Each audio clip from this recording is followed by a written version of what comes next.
How bad is the Conservative brand right now? Well, bad enough for dozens of its own candidates to avoid using it. This is what you're used to seeing when it comes to online digital advertising for political parties. You can look at this, party logos, colours. You only have to glance at it to see which party the candidate is standing for. And often they'll be using brand assets from the party like this on the right, whether that's as obvious as the logo, the name, or the colour, Labour red or Conservative blue. But some candidates are being a bit shy about embracing the party paraphernalia. Take Grant Shapps, the Defence Secretary, a senior Conservative. Yes, he's got the navy blue down here, but other than that, there's no logo, there's no mention of his party's name, the Conservative. Same with this advert from Sir Ian Duncan-Smith, a former leader of the Conservatives. They just doesn't mention the fact that he's standing for the Conservatives. Now, it does happen on the other side of it. This is a Labour candidate who doesn't use much of the branding here, but overwhelmingly, this is a Tory phenomenon.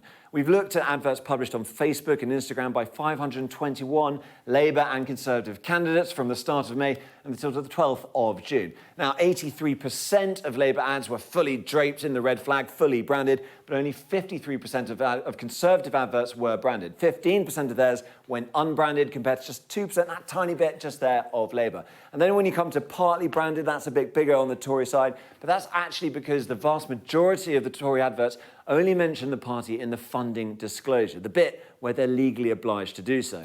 And the online adverts are the quantifiable aspect of a trend that anecdotally appears to be the case on the ground too. Take this physical election leaflet for Johnny Mercer. Completely avoids Conservative branding in that leaflet. In fact, you have to turn it over to the other side to find a tiny mention in small text in brackets as part of that funding disclosure, where again, candidates are legally obliged to do so.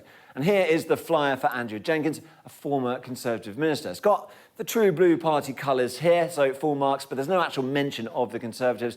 And slightly more unconventionally, she's pictured with the leader of an election rival, Reform's Nigel Farage.